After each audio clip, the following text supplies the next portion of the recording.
Shalom and Shavua Tov to our wonderful Israel Brief community. And if you're joining us for the first time, I am Rolene Marks. This is the Israel Brief, where we take a look at the top stories making headlines in Israel. We do it every Monday to Thursday. Now, if you are joining us for the first time, welcome. You are part of an amazing community that is global. We have members from Germany and Mexico and Norway and Sweden and everywhere in between. And I want to thank all of you for your wonderful Shabbat Shalom messages that we get every Friday, and also for your incredible wishes for our Olympians. We're going to talk about them a little later in the broadcast, and your continuous prayers for our hostages. There are still 115 being held captive in Gaza. We want them home now. They are not just Israeli, they come from 20 different countries representing Jews, Christians, Muslims, Hindus, Buddhists. As I keep saying on the show, it is a global issue that requires a global response, and the global response that all of us can be a part of is making sure they remain in global consciousness.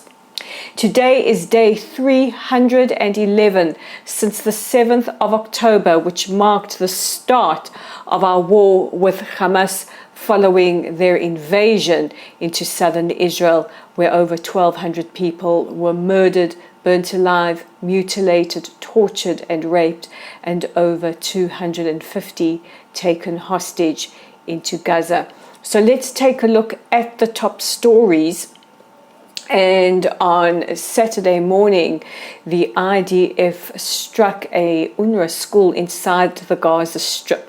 Now, let's get into the specifics of the story, because that sounds, quite inflammatory, right? And that is the headline that most of the mainstream media ran with.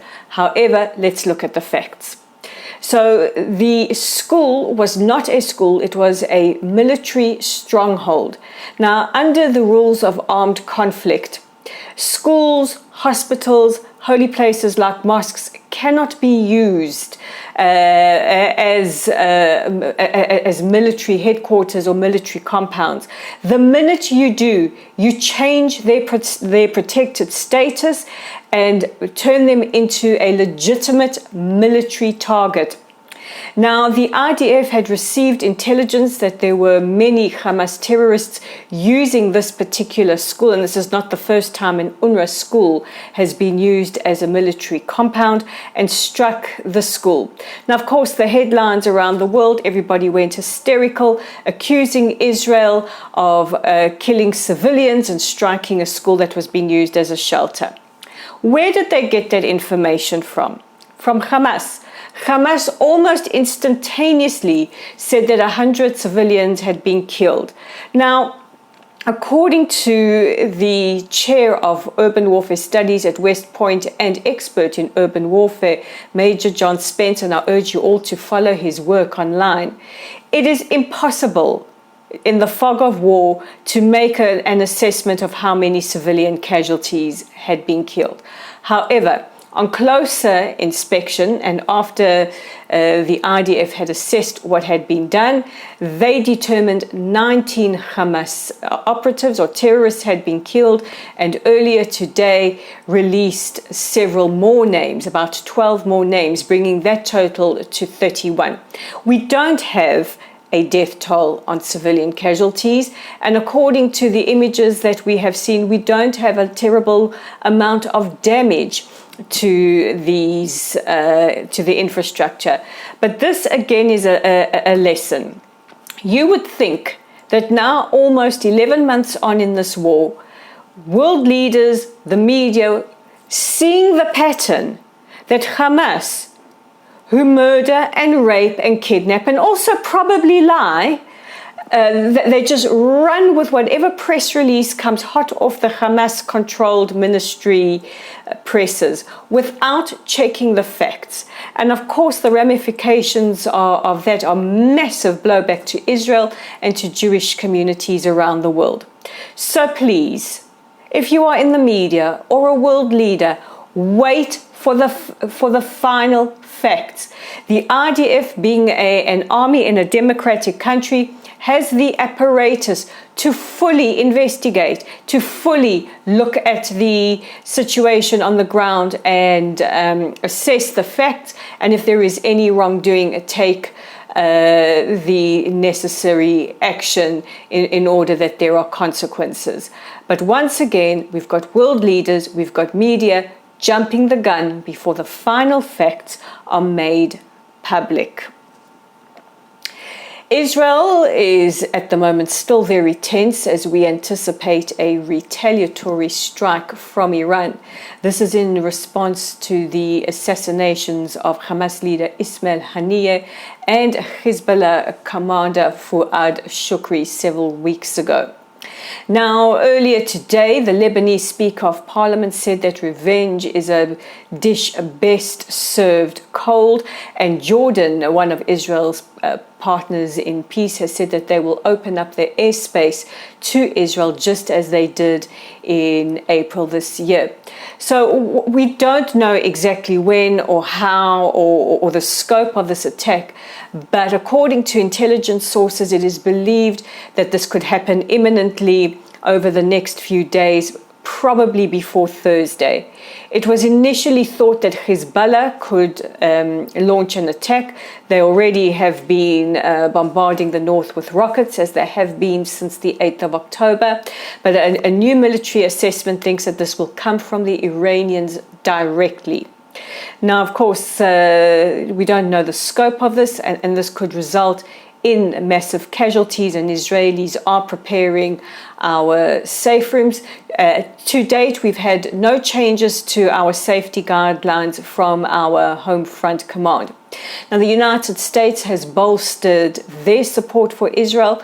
Lloyd Austin spoke to Yoav Gallant, his counterpart, last night, reiterating the United States' ironclad support for the state of Israel and fast-tracking the aircraft carrier Abraham Lincoln to the region with F-35s on board. This is in addition to the other military hardware and weapons that America has sent, and also the threats that have come from the American authorities, including President Biden, who once again said, don't.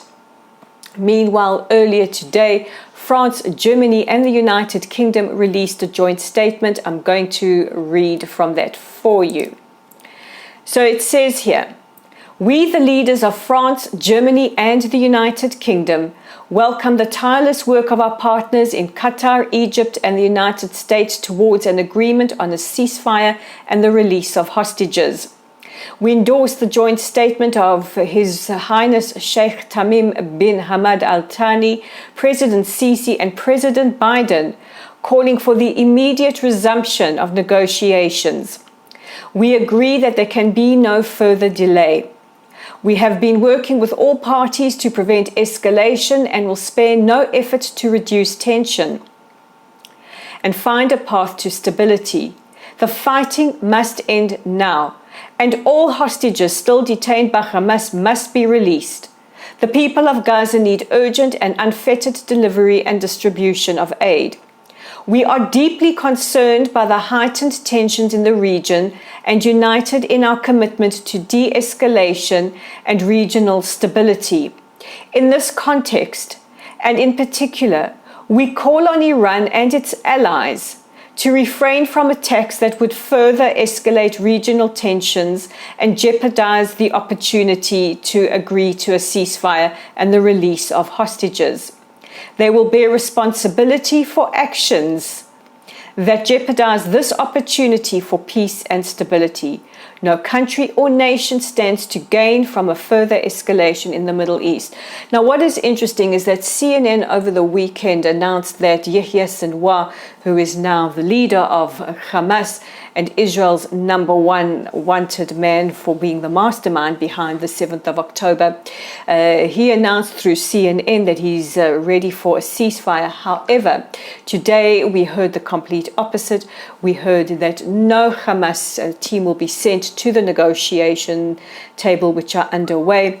They believe that negotiations are a tactic to stop or delay an Iranian a reprisal attack, and they want negotiations centered on talks from months ago and not the amended guidelines.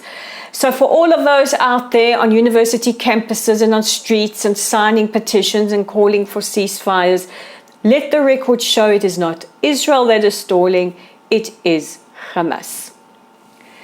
Tonight begins Tisha B'Av. Tisha B'Av is a day of mourning in the Jewish calendar.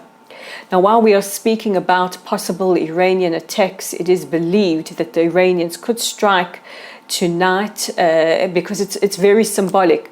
On Tisha B'Av, the 9th of the month of Av, where we fast, where we say lamentations and we pray, it's very symbolic because we commemorate the destruction of the holy temples, of the sacking of Jerusalem, and all the calamities that have befallen us on this date throughout our history, the Holocaust, the Inquisition, and of course very, very fresh in our minds, the 7th of October.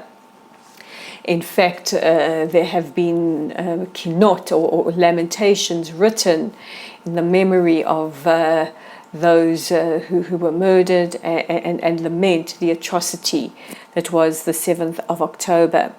The IDF chief rabbinate has ordered soldiers, even if they are observant religious soldiers, not to fast, saying that preparedness and their health has to take precedence over religious ordinances. So if you are fasting for Tisha B'Av, we wish you all a meaningful fast. And finally, let's end on a positive note. The Olympics have come to an end, and there have been a historic Olympics for the state of Israel. On Saturday, our artistic gymnastics team claimed our 7th medal, this time a silver, in what was just a magnificent routine by the young gymnast. Now, this has been a historic Olympics for Israel. First of all, we've had our biggest medal haul in our history, 1 gold, 5 silvers and 1 bronze. But also it has taken place while there is war raging at home, while we mourn the 7th of October, while we desperately pray for our hostages to be released, to come home, and of course a massive rise in anti-Semitism around the world. Our athletes competed with the utmost dignity and elegance and tenacity and pride in who they are and pride in the state of Israel. We could not be more proud of them. They competed while there were ongoing threats to their safety and to their lives. Particularly moving for me was seeing footage of them celebrating Shabbat in the athletes' dining hall in front of everybody, including the team from Egypt right next to them. And for me, it's a message to everybody. I know many people out there, especially my fellow Jews, are terrified at the moment. There are so many threats against us. So many people have been threatened or hurt, and some even have been killed. But the only way we fight the hatred is being proud of who we are, standing strong and tall in our identity.